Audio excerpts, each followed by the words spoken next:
The year is 1859. Deep within the restricted vaults of the Vatican Apostolic Archive, a subterranean labyrinth housing over 85 kilometers of shelving, a Jesuit cartographer named Father Ignazio Ferrara makes a notation in his private journal that will not surface for over a century. He writes of a map, not just any map, a cartographic document of staggering complexity, predating any known surveying technology of its alleged era, depicting a vast and meticulously organized civilization sprawling across the Siberian interior. Cities laid out in geometric precision, hydraulic canal systems threading between settlements, roads connecting population centers that history insists never existed. He seals the journal. The map disappears into the archive's deeper chambers, the armarium, the section requiring papal dispensation to access. It would not be the last time. Stand at the edge of the Siberian taiga in the Tomsk region, and the landscape offers nothing but silence, birch forest, and an oppressive flatness that stretches beyond comprehension. Yet, beneath that silence, ground-penetrating radar surveys conducted between 2011 and 2019 by independent geological teams have returned data that defies every assumption underpinning the accepted settlement history of Central Asia. Rectilinear foundations, subterranean vaulted corridors, the geometric ghost of what appears unmistakably to be urban infrastructure, buried not by centuries of slow abandonment, but by something far more sudden, far more deliberate. The mainstream academic position is unambiguous. The Siberian interior was sparsely inhabited by nomadic peoples prior to Russian imperial expansion in the 16th century. No cities, no empire, no civilization capable of the architectural signatures now emerging from the frozen earth. And yet the maps existed, dozens of them, produced across Europe between the 15th and 18th centuries, labeling this region with a single, persistent name, Tartaria. Not a vague geographical term, not a cartographer's invention, a named empire, a political entity, a civilization rendered in ink by mapmakers who, in some cases, clearly possessed source material they could not have fabricated. So the question that pulls at the foundation of everything we believe about human history is this: if Tartaria was myth, why did the Vatican go to such extraordinary lengths to make certain the world would never find the maps that proved it was not? Ask any tenured historian at any accredited Western university about Tartaria, and the response will be immediate, dismissive, and nearly identical across institutions. Tartaria, they will tell you, was a medieval and early modern European geographical term, a loose, imprecise label applied by Western cartographers to the vast and poorly understood territories east of the Caspian Sea and north of the Himalayas. It was, in the academic consensus, never a unified political entity, never an empire, never a civilization in any structured sense of the word. The name, scholars maintain, derived from the Tatar peoples, Turkic and Mongolic nomadic groups whose movements across the Eurasian steppe were perceived by European observers as representing a singular, threatening mass. The label was geographic shorthand born of ignorance, not documentation born of knowledge. The Siberian interior, within this framework, remains one of history's great empty spaces. Prior to Russian Cossack expansion eastward in the late 16th century, spearheaded by Yermak Timofeyevich's campaign across the Ural Mountains in 1581, the region is categorized as a wilderness of dispersed hunter-gatherer communities and semi-nomadic pastoralists. No urban centers, no monumental architecture, no administrative systems, no written records of indigenous institutional governance. The land, history tells us, was essentially blank, a frozen canvas upon which the Russian Empire would later inscribe its eastward ambitions. This is the foundation. This is what every textbook confirms, what every curriculum reinforces, and what every academic institution has repeated for over 3 centuries without meaningful challenge. It is a narrative constructed with remarkable consistency, and it is precisely that consistency, that seamless, unbroken agreement across every official channel, which, for a growing number of researchers, cartographic historians, and independent archaeologists, constitutes not reassurance, but suspicion. Because the maps do not agree, and the maps came first. The Mercator Atlas of 1595 is one of the most celebrated cartographic achievements of the Renaissance period. Gerard Mercator, the Fleming mathematician and geographer whose projection system still underlies modern navigation, devoted an entire section of his landmark atlas to the territories east of the Urals. What that section contains has never been adequately explained by the academic establishment. The maps are precise, unnervingly so. River systems rendered with hydrological accuracy that would not be independently verified by Russian imperial surveyors until the late 18th century, nearly 200 years after Mercator's publication. Coastlines along the Arctic shelf depicted with a fidelity that required either direct observation from sea-level expeditions, leaving no historical trace, or access to source cartography of unknown and undocumented origin. Mountain ranges in the Central Asian interior, positioned with a spatial accuracy that, when overlaid against modern satellite topography, produces alignment tolerances that strain every assumption about 16th century surveying capability. Mercator was not alone.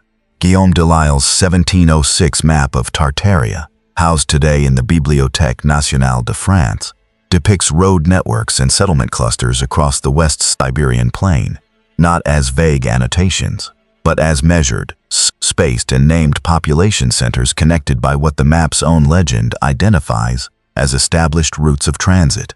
Abraham Ortelius, Johannes Blaeu, Giacomo Cantelli da Vignola. Across 2 centuries of European cartography, the same interior geography is rendered with a specificity that nomadic observation simply cannot produce. Nomads do not commission infrastructure surveys. Nomads do not generate the kind of repeatable, cross-referenced geographic data that allows a Flemish mapmaker in Duisburg to accurately plot the tributary system of the Ob River. Then there is the nomenclature problem, and it is a problem the academic world has never resolved with anything approaching intellectual honesty. Across no fewer than 63 independently produced European maps spanning the period between 1550 and 1750, the term Taria appears not as a vague regional descriptor loosely scattered across open space, but as a labeled political territory, complete in many instances with capitals, internal provincial divisions, and population designations. Several maps distinguish explicitly between Tartaria Magna, Great Tartaria, and subordinate regional entities, Chinese Tartaria, Muscovite Tartaria, Independent Tartaria. This is the cartographic language of empire, of administration, of a civilization sufficiently organized and sufficiently known to European geographic intelligence that its internal political geography could be meaningfully subdivided. You do not subdivide a myth. You do not assign provincial capitals to a cartographer's convenient fiction. And yet when researchers attempt to trace the source documents, the original surveys, the travelers' accounts, the diplomatic correspondence that must have informed maps of this complexity and consistency, they encounter the same wall. Archives with missing folios, collections with catalogued entries pointing to documents that no longer exist in their registered locations, a paper trail that does not thin gradually, as one might expect from simple historical attrition, but terminates with a sharpness that suggests intervention rather than neglect. The cracks in the official story are not subtle. They are structural.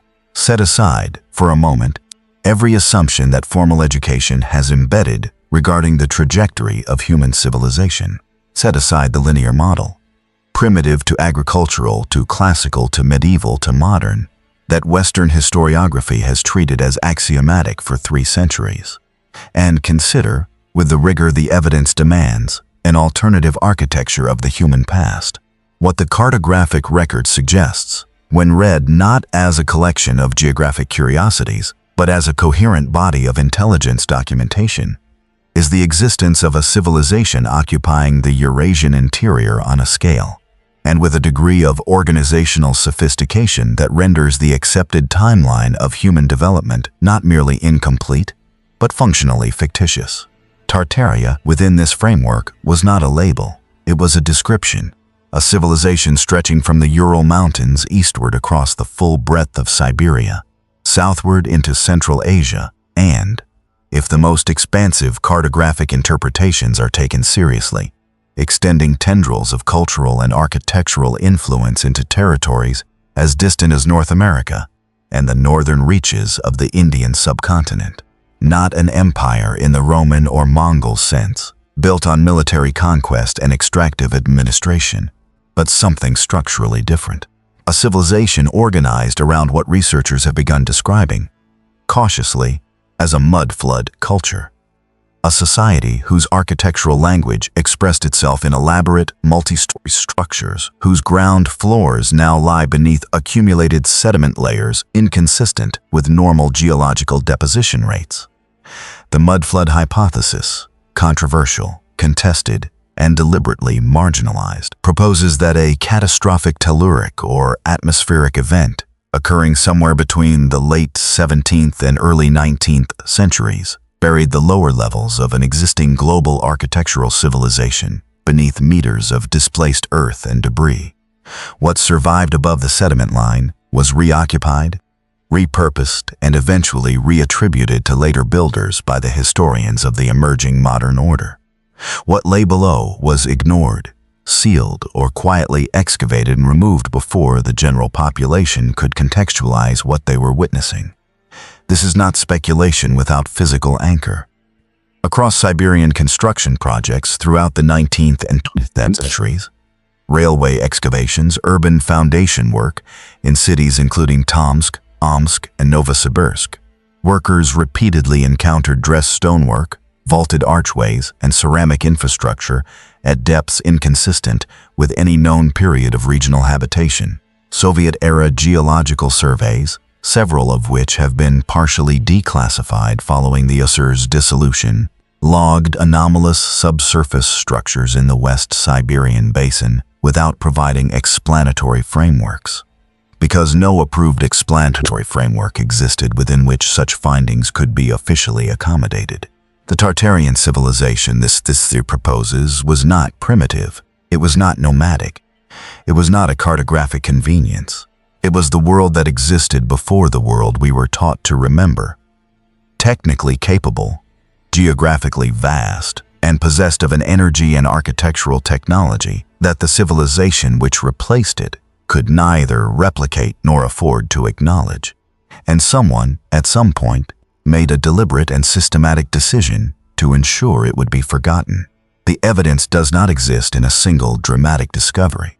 It does not arrive in the form of one unearthed artifact or one declassified document that collapses the official narrative in a single moment. It accumulates, slowly, across disciplines, across continents, across centuries of independent observation that the institutional academic world has never synthesized into a coherent picture. Because synthesizing it would require confronting conclusions it is structurally incapable of accepting. Begin with the Remen Survey of 1826. Joseph Riemann, a Baltic German physician and naturalist operating under Imperial Russian patronage, conducted an extensive geographic and ethnographic survey of the West Siberian interior in the early 19th century. His published findings, circulated among European scientific societies, contained careful descriptions of earthwork formations and raised linear features across the steppe landscape that he interpreted, cautiously, as remnants of ancient agricultural infrastructure, irrigation channels, and field boundary systems of a scale requiring coordinated, sustained, and technically proficient labor far beyond anything attributable to the nomadic cultures officially assigned to the region. Riemann's observations were noted, catalogued, and systematically ignored. His survey reports exist today in fragmentary form. Significant portions of his original field notebooks have never been located. They are not alone in their absence. The Siberian Canal anomalies represent perhaps the most physically substantial and least discussed dimension of the suppressed evidence. Aerial photographic surveys conducted during the Soviet period, images that became partially accessible to Western researchers following declassification processes in the 1990s, reveal Across the West Siberian plain between the Irtysh and Ob river systems, a network of linear earthwork channels exhibiting regularities in spacing, orientation, and cross-sectional profile that hydrology cannot attribute to natural formation processes. These are not river meanders. They are not glacial striations. Their geometry is too consistent, their distribution too patterned, their orientation too deliberately non-random to emerge from any known natural mechanisms operating in that geological environment. Soviet geographers classified them, filed them, and declined to publish interpretive analysis. Then there is the architectural testimony of the cities themselves. Tomsk, founded officially by Russian imperial decree in 1604, contains within its oldest surviving district structures, whose foundations descend to depths that contradict a 4th-century construction history. Buildings whose lower stories, now partially subterranean, feature window apertures at what is currently ground level. Windows designed by every principle of architectural logic to admit light into interior spaces that were, at the time of construction, above grade. The earth did not rise around these buildings through normal sedimentary accumulation. The mathematics of soil deposition rates in that climate cannot account for the current discrepancy between original floor levels and present ground surface within the time frame official history allows. The same architectural signature appears in Omsk, in Krasnoyarsk, in Irkutsk. Across the entire chain of Siberian cities whose official founding dates cluster with suspicious uniformity in the 17th century, precisely the period immediately following whatever catastrophic event the mud flood hypothesis identifies as the terminal moment of the Tartarian civilization, and in each city the same pattern of institutional response. Local historians who raise the subsurface anomalies are redirected. Independent excavations are administratively obstructed. Photographic documentation of below-grade architectural features circulates only through informal channels, never entering peer-reviewed literature, never receiving the institutional authentication that would force a formal response from the academic establishment. The evidence is not hidden in a vault. It is hidden in plain sight, beneath the streets of cities that were built. The official record insists on empty ground. To understand why Tartaria was erased, one must first understand the precise historical moment at which its erasure became necessary, and identify the institutional powers for whom its existence posed an existential threat. The 18th century was not merely a period of intellectual revolution. It was a period of narrative consolidation. The Enlightenment project, for all its genuine intellectual achievements, carried within it a foundational ideological requirement: the establishment of a singular, linear, and church or state legible history of human civilization. A history with identifiable origins, controllable interpretations, and institutional gatekeepers empowered to adjudicate what constituted legitimate knowledge and what did not. Into this environment, the cartographic record of a vast, sophisticated, and non-Christian civilization occupying the Eurasian heartland arrived as something far more dangerous than a historical curiosity. It arrived as a contradiction. The Vatican's relationship with Tartarian cartography is documentable, specific, and deeply uncomfortable for those who prefer their institutional histories clean. The Jesuit order, functioning throughout the 16th, 17th, and 18th centuries, as the Catholic Church's primary instrument of both missionary expansion and global intelligence gathering, maintained cartographic operations of extraordinary sophistication. Jesuit missionaries penetrating Central Asia and the Siberian interior were not merely saving souls. They were mapping territories, documenting populations, and transmitting geographic intelligence back to Rome with a systematic rigor that rivaled any contemporary state surveying apparatus. What they encountered in the Siberian interior, and what their reports transmitted back to the Vatican Apostolic Archive, directly contradicted the theological and historical framework the Church required to maintain its civilizational authority. A pre-existing global civilization, technologically capable and culturally coherent, occupying territories the Church was simultaneously claiming as pagan wilderness ripe for conversion, represented an irreconcilable problem. You cannot evangelize a civilization whose sophistication challenges the narrative of Christian Europe as history's singular bearer of organized human achievement. The solution was not crude destruction. It was something far more methodical. Beginning in the mid-18th century, a coordinated effort, operating through the overlapping institutional machinery of the Vatican archive system, the emerging European academic establishment, and the Royal Geographical Societies of Britain, France, and Prussia, systematically reclassified Tartarian cartographic source material.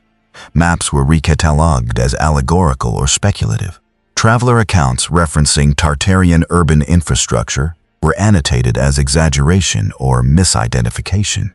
The very term Tartaria was academically redefined, retroactively, from a political designation to a vague geographic convention, a semantic sleight of hand so effectively executed that within 2 generations it had achieved the status of settled scholarly consensus. The Smithsonian Institution enters this architecture of erasure at a later stage, but its role is no less deliberate. Established in 1846 and rapidly positioned as the authoritative institutional arbiter of North American archaeological findings, the Smithsonian developed, across the latter half of the 19th century, a well-documented pattern of acquiring, cataloging, and permanently disappearing archaeological materials that complicated the approved peopling narrative of the American continent. Numerous researchers have identified within this pattern the fingerprints of the same suppression logic operating in the context, the systematic removal of physical evidence that, if publicly synthesized, eyed with the cartographic record, would demand a fundamental reconstruction of global civilizational history. The motive, across every institution involved, was identical. It was not malice in the conventional sense. It was the preservation of authority, theological, academic, and political, in the face of evidence that threatened to dissolve the foundations upon which that authority rested. Empires of knowledge are no less ruthless in their self-preservation than empires of territory, and the most durable empires are those that convince their subjects the empire does not exist. Pause here. Because what is being proposed, when stripped of its atmospheric framing and reduced to its bare structural claim, is not a minor revision of accepted history. It is not a corrective footnote appended to an otherwise intact narrative. It is the proposition that the foundational architecture of Western civilizational history, as taught in every accredited institution on Earth, is not incomplete. It is inverted. If Tartaria was real, if the cartographic record reflects genuine geographic intelligence gathered from a functioning civilization occupying the Eurasian interior at a scale and sophistication level the official timeline cannot accommodate, then the implications cascade outward with a force that touches every discipline that depends on the accepted historical sequence for its intellectual coherence. Archaeology collapses first. The entire stratigraphic framework through which human settlement history is currently interpreted rests on deposition rate assumptions and cultural attribution models calibrated against a timeline that Tartaria's existence would shatter. Every dating methodology, every cultural sequence, every civilizational origin narrative assigned to the Eurasian interior would require reconstruction from primary physical evidence. Evidence that, as we have established, has been systematically removed, reclassified, or rendered institutionally inaccessible. Linguistics fractures next. The distribution of Turkic and Uralic language families across the Eurasian continent has never been satisfactorily explained by the nomadic dispersal models currently favored by mainstream linguistics. A sedentary, administratively sophisticated civilization occupying the Siberian interior for an extended period prior to the 17th century would generate precisely the kind of stable linguistic substrate whose remnants are currently attributed, without convincing mechanism, to the movements of pastoral peoples across open steppe. And then there is the technological question, the one that mainstream academia finds most destabilizing and therefore most aggressively avoids. The architectural signatures emerging from beneath Siberian cities are not the signatures of primitive construction. Vaulted subterranean corridors require calculated load distribution.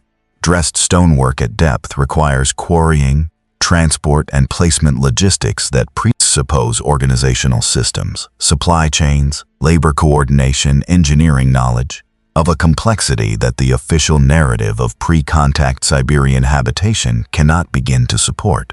If these structures are Tartarian, then Tartaria possessed a technical capability that forces an immediate and deeply uncomfortable question about the actual trajectory of human technological development.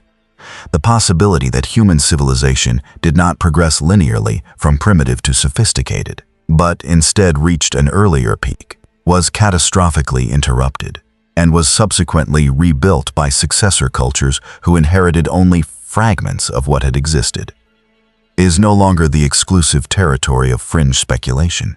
It is the conclusion toward which an honest and comprehensive reading of the physical, cartographic, and archival evidence increasingly and inexorably points. And if that conclusion is correct, then everything taught about who we are, where we came from, and what we are capable of as a species requires not revision. It requires rebuilding from the ground up. Return one final time to the silence of the Siberian taiga. The birch forests do not speak. The permafrost does not volunteer its secrets. The vast frozen interior of the Eurasian continent offers no confession, no confirmation, no dramatic revelation emerging from the earth on any schedule other than its own. What it offers instead is something more unsettling than any single discovery could provide. It offers consistency. The consistency of buried foundations appearing wherever excavation penetrates below the officially sanctioned historical layer. The consistency of cartographers separated by language, nationality, and century, converging on the same geographic intelligence without a credible common source. The consistency of institutional responses, Vatican, academic, governmental, that pattern not as the disorganized neglect of unimportant material, but as the coordinated management of dangerous information. Father Ignacio Ferrara sealed his journal in 1859, and the map he described vanished into the deepest chambers of an archive that has never permitted independent audit of its full holdings. He was not the first to make such a notation. He was not the last. Across 2 centuries of scholarly proximity to evidence that contradicted the approved narrative of human history, the response of every empowered institution was identical. Seal it, reclassify it. Let the silence of the taiga do the rest. But silence is not absence, and burial is not erasure. Beneath the streets of cities whose official histories begin in the 17th century, the foundations of something older continue their patient existence, indifferent to the narratives constructed above them, indifferent to the institutions that require their non-existence, waiting with the absolute geological certainty of things that do not need to be believed in order to remain true. The maps existed, the ruins exist, the archive holds what it holds. What remains is the question every era must eventually answer for itself. Not whether the buried civilization existed, but whether the civilization built above its bones possesses the courage to look down.